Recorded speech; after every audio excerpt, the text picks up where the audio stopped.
현재 국제사회에서 상식 밖의 행태를 보이고 있는 중국 정부가 한국을 상대로도 도저히 이해할 수 없는 대응에 나서면서 우리 국민들로 하여금 거센 분노를 불러일으키고 있습니다. 이는 지난 1월 초에 중국 정부의 졸속적인 방역 완화 정책으로 인해 보건위기 재확산이 우려되자 한국 정부가 이에 대응하기 위해 중국에서 오는 모든 여행객들에게 진단검사를 의무화하고 2월 28일까지 비자 발급을 제한하는 조치를 내놓자 이에 반발한 중국 정부가 한국 국민들에 대한 단기 비자 발급을 전면적으로 중단한 데 이어 지난 2월 1일에는 중국에 입국하는 외국 여행객들 중에서 유독 한국 국민들에 대해서만 PCR 진단검사를 의무화하는 적반하장식의 보복 조치에 나섰기 때문입니다. 무엇보다 중국 정부의 이 같은 비상식적인 보복 조치는 전 세계에 크나큰 피해를 입힌 보건위기에 대해서 진심 어린 사과와 그에 따른 책임성 있는 대책을 내놓기보다 오히려 이를 모면하기 위해 이웃 국가를 상대로 책임을 떠넘기는 것도 모자라 심지어 갖은 왜곡과 보복까지 일삼고 있는 사실을 비춰봤을 때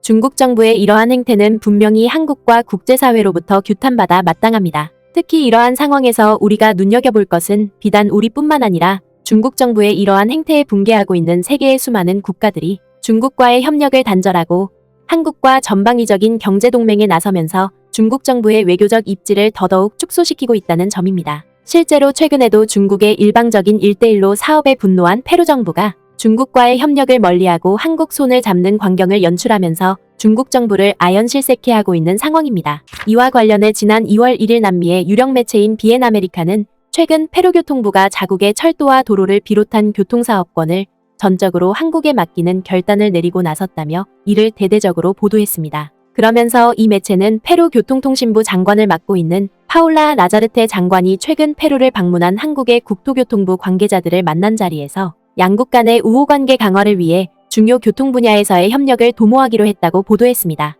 이를 구체적으로 살펴보면 페루의 수도권 전철 사업인 리마메트로 3호선 사업과 쿠스코와 친체로를 연결하는 철도 사업에 더해 페루의 북부 지역을 개발하기 위한 대규모 고속도로 건설까지 모두 한국 기업들에게 맡기겠다는 것입니다. 실제로 이 매체는 페루 교통통신부 장관이 한국 대표단을 만난 자리에서 한국과의 교통물류 협력에 강력한 의지를 드러냈다고 보도했습니다. 우리는 최고로부터 배우고 싶습니다. 우리는 정부 대 정부 계약 방식으로 한국과 계약을 촉진하고자 합니다. 올해 우리는 메트로 3호선 사업에 대한 상패를 한국에 주고 싶습니다. 그러면서 이 매체는 페루 정부가 그동안 1대1로 사업을 추진해왔던 중국을 배제하고 이처럼 자국의 대규모 교통인프라 사업권을 한국에 맡기고 나선 것은 이미 이전에 한국에 맡긴 친체로 공항 사업을 보고 상당한 신뢰를 얻게 됐기 때문이라고 보도했습니다. 2019년 10월에 페루 정부의 교통통신부가 한국으로부터 기술 지원 서비스를 제공받는 국가 간 계약을 체결했다는 사실을 기억할 필요가 있는데, 이를 통해 친체로 국제공항의 설계 및 건설과 시운전을 비롯해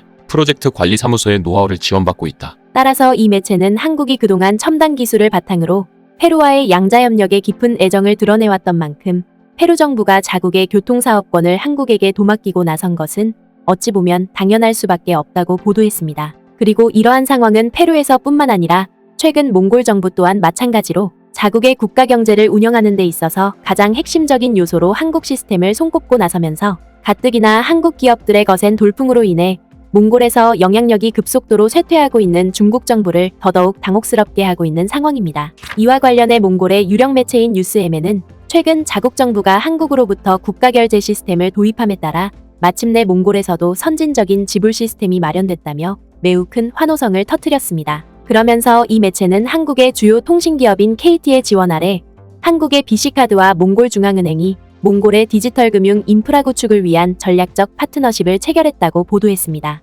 이는 BC카드의 결제 네트워크가 한국과 몽골을 직접 연결함에 따라 한국과 몽골 국민들이 서로의 결제 시스템을 아무런 제약 없이 자유롭게 이용할 수 있게 됐다는 것입니다. 실제로 이 매체는 몽골의 국영결제 브랜드인 T카드를 소지한 모든 몽골 국민들은 앞으로 한국을 방문했을 때 현금 자동 입출 금기와 카드 가맹점을 아무런 제한 없이 이용할 수 있게 됐다며 매우 큰 기대감을 나타냈습니다. 그도 그럴 것이 이 매체는 해마다 한국을 방문하는 몽골 여행객들의 수가 기하급수적으로 늘어나고 있는 상황을 감안했을 때 두 나라가 맺은 이번 협력은 그만큼 양국의 경제교류에 막대한 이익을 가져다주게 될 것이라고 보도했습니다. 몽골 외교부가 발표한 자료에 따르면 2022년 6월 기준으로 39,746명의 몽골인이 한국에 거주하고 있다. 2019년에 한국을 찾은 몽골 여행객은 총 11만 3,864명이다. 한국 여행에서 있은 1인당 평균 지출에서 몽골은 2070달러로 가장 많은 비중을 차지했고 중국이 1887달러로 그 뒤를 이었다. 2014년부터 2019년까지 몽골 여행객의 수는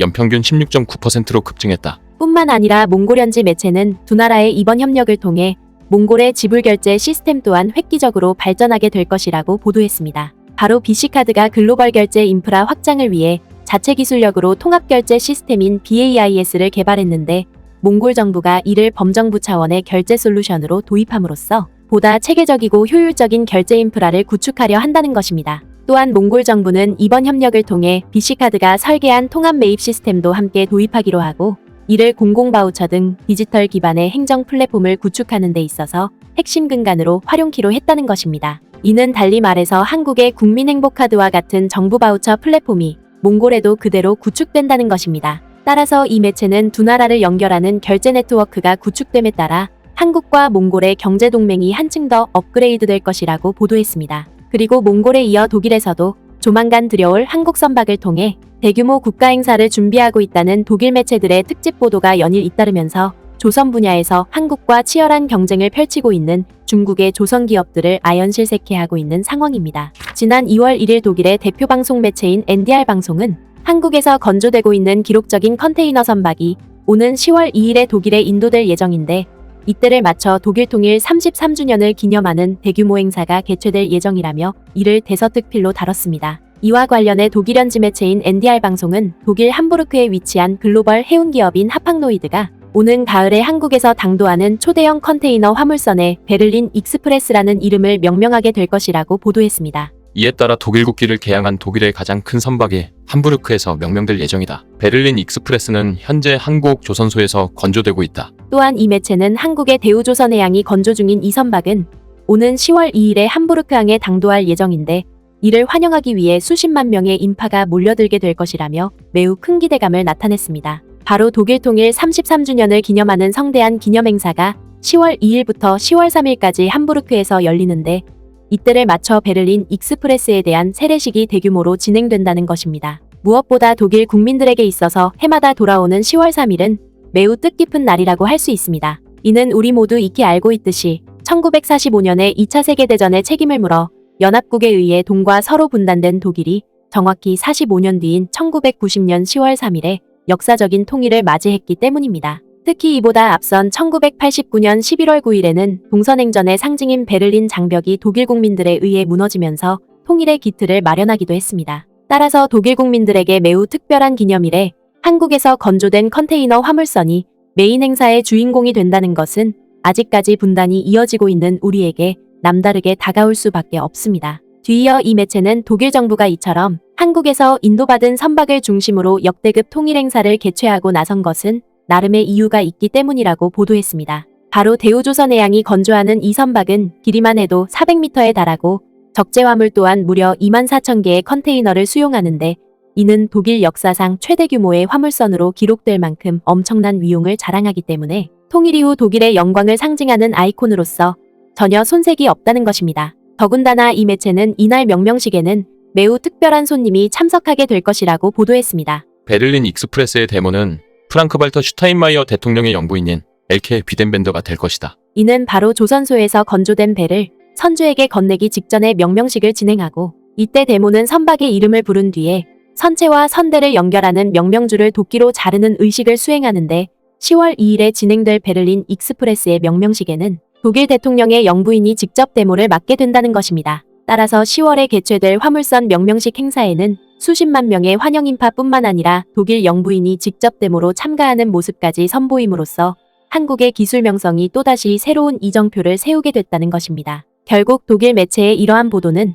세계 최고를 자랑하는 한국의 기술력이 때때로 세계 각국의 국경일에 등장할 만큼 남다른 위상을 과시하고 있음을 여실히 대변해주고 있습니다. 구네스북 영상을 재미있게 보셨다면 구독과 알림 설정 부탁드리겠습니다.